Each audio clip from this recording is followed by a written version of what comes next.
now watching The Wash daily.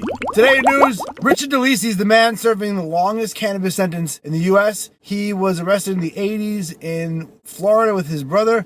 They had like a pound of weed, and Richard got put in jail for his whole life. Richard DeLisi is finally out of prison. He can now have Christmas with his family for the first time in about 40 years.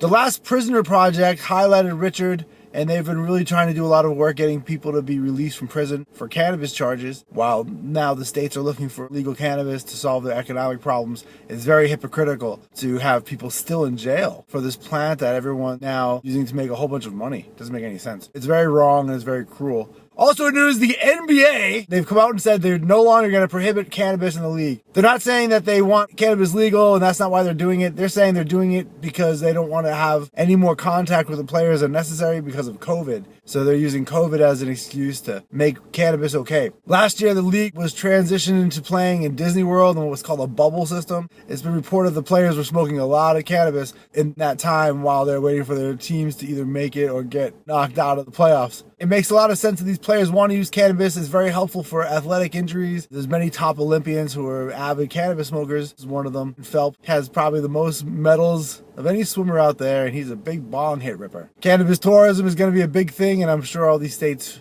are going to have to catch up sooner than later. Also in news, the federal government has issued a warning in states that have legalized cannabis. It's a reminder that federal employees in those states still aren't able to access cannabis legally and could lose their jobs if they test positive for THC in their system.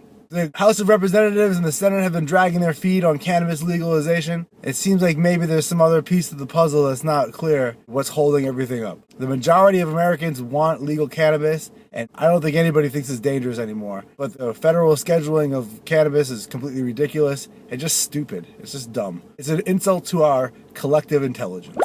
Thanks for watching The Wash Daily.